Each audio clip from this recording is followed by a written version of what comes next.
The point of this Lego construction game is to bring experiential education into the teaching of theories around team development, specifically the Tuckman team development phases and Belbin team roles. It has been used successfully with undergraduates and adult post-experience learners and students who do not have English as a first language. One of the problems in teaching these kinds of theory is that undergraduates often have minimal experience of working in teams or managing them.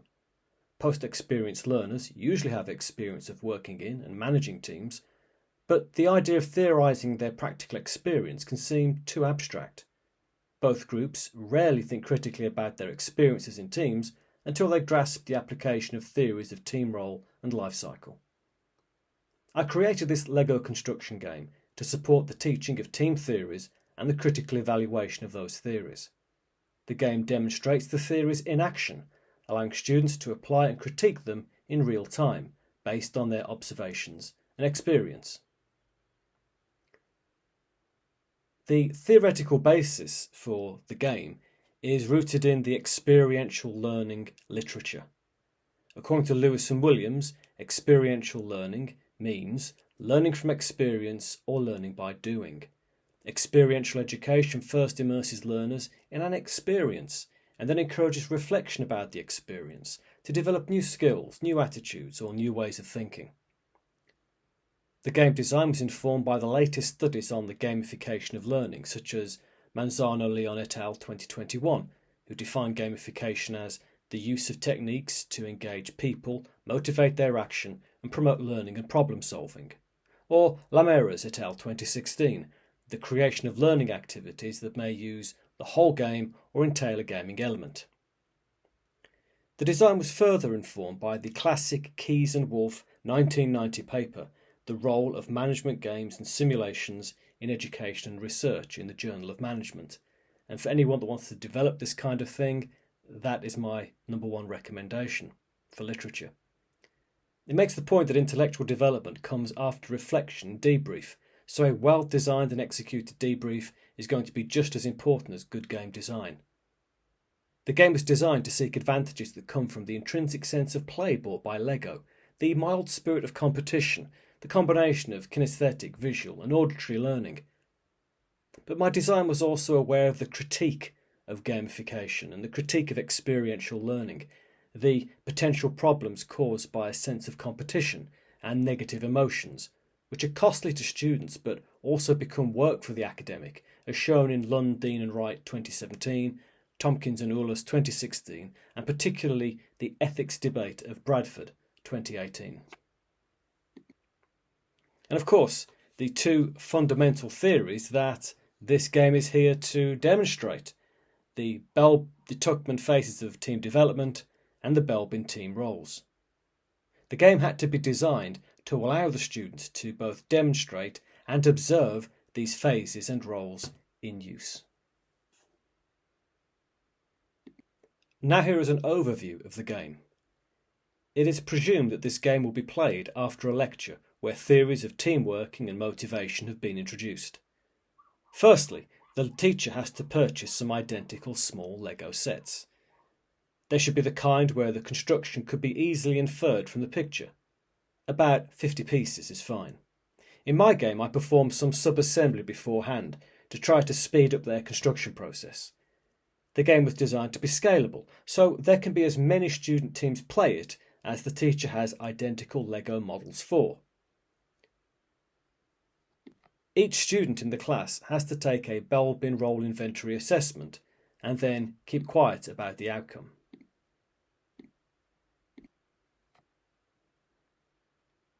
Students are divided into teams of 6 or 8 to assemble a small Lego model without instructions, under a time constraint and in competition with other teams in the room. The student teams are divided into workers and watchers. The workers and watchers are briefly separated so that they cannot hear specific instructions given to each of them. For workers, the win condition for the worker teams is that the model is built and inspected by the teacher to confirm completion. The pieces are packed into different packages within the box. But then all parts have to be returned to the original bags that they came in. The instruction to return the pieces to the original bags is only given verbally. It is not part of the written instructions. Will they notice this? And what they do not know is that a piece of their set has been removed and swapped for one from another team. If they finish within 20 minutes, the teacher will pay them £20,000. For every minute that they take past that time limit, the reward reduces by £1,000. The win condition is that the model is completed, confirmed by the teacher, and then disassembled and pieces returned to the bags that they were packed in. The sooner the team can finish that, the more money they can win. For watchers, they are to carry out a systematic observation of the worker team performance using the Belbin and Tuckman theories. Watchers are told not to interact with the worker teams. Watchers are given specific instructions to help them identify the Belbin team roles that emerge and how the worker team progresses through the Tuckman stages. These prompt sheets help them to support their observations, to find the right kinds of evidence. Some watchers may focus on the time points where the team moves between the Tuckman phases. Others may focus on predicting the Belbin roles of the workers by directly observing their behaviour. They are told the win conditions. They are also given two vital pieces of information that the worker teams do not have. Firstly, that the instruction to return the pieces in the original bags is only given verbally. It is not part of the written instructions. And secondly, and most importantly, one piece of each set has been removed and exchanged with another piece from another team's set. When they notice this, who will do what about it? And so the game begins. Time is called every 5 minutes by the teacher, and the students attempt to assemble the model without instructions, just using the picture that they have. Teams will attempt to finish as quickly as possible and often try to claim that the model is complete when it is not. No. No. No.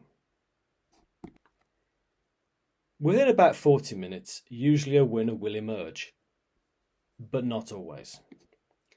The losing teams can be given the paper instructions, so to at least have a sense of completion with the model.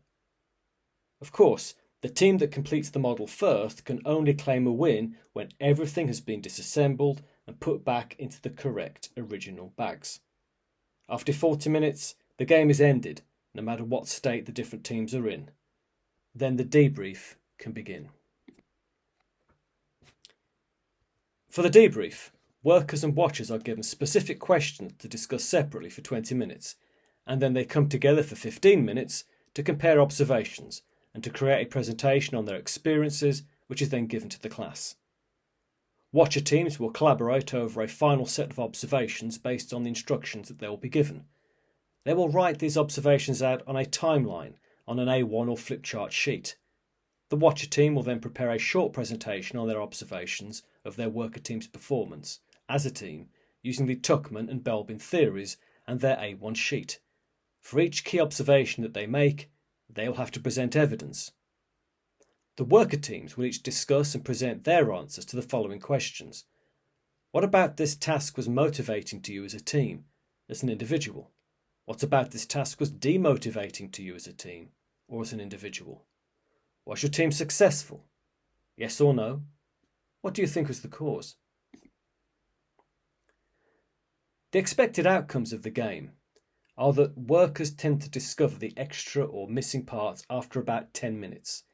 A few teams complete by the 20-minute mark, but most before 40 minutes. Many worker teams do not hear the oral instruction to return the correct pieces to the bags they came in and are shocked when they think they have won just because they have completed the construction.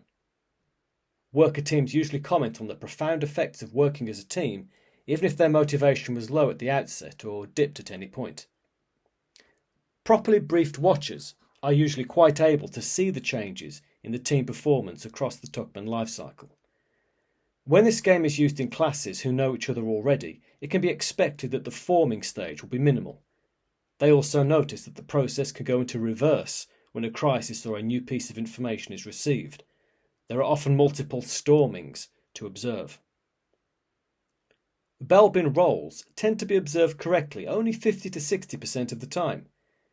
This could be due to three things: the challenge of inferring a person's internal state from their external behaviours, a lack of familiarity with the indicators of each role, because certain roles can exhibit similar behaviours in how they orient themselves to the team, or worker students are answering the Belbin test in a way that they thought sounded like them or what they believed about themselves but might not be true.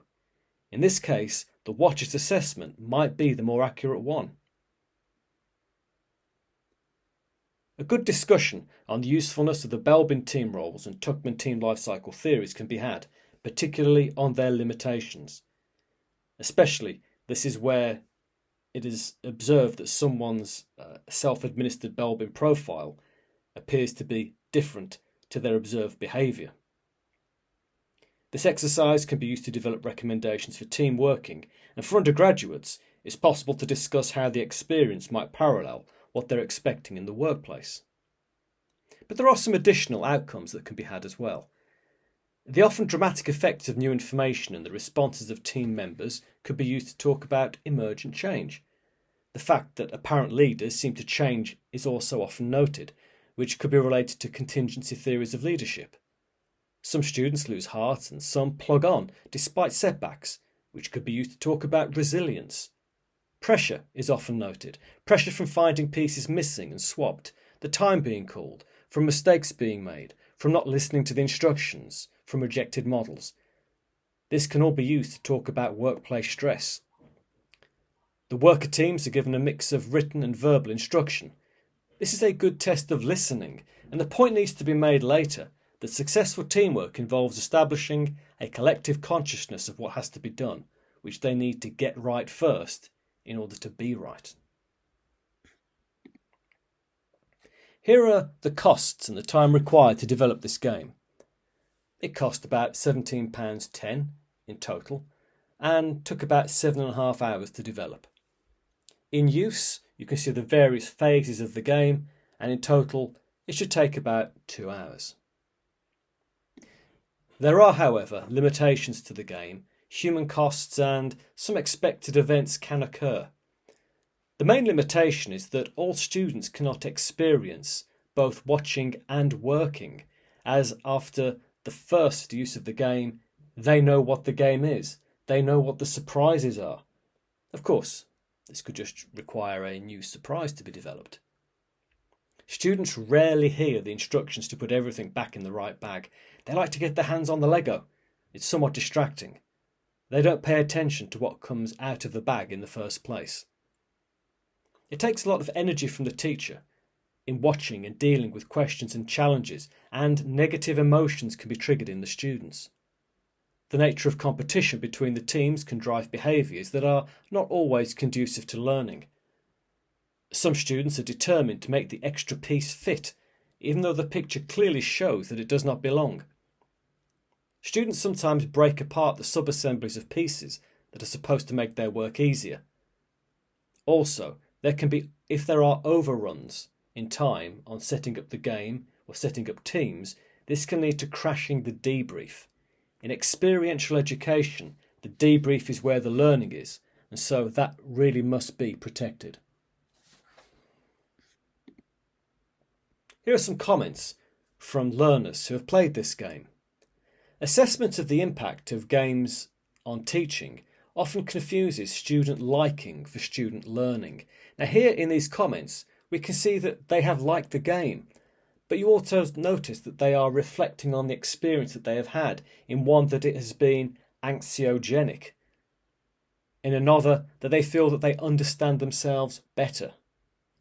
Also, the comment on Tuckman shows a kind of learning that would never have been possible through lecture alone, and that is the real strength of bringing games into teaching and learning.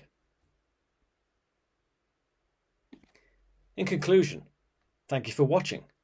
I hope this video has given you a sense of how my game works and enough information to try it for yourself. Feel free to contact me for further information. I'm always interested in opportunities to develop these kinds of teaching and learning activity.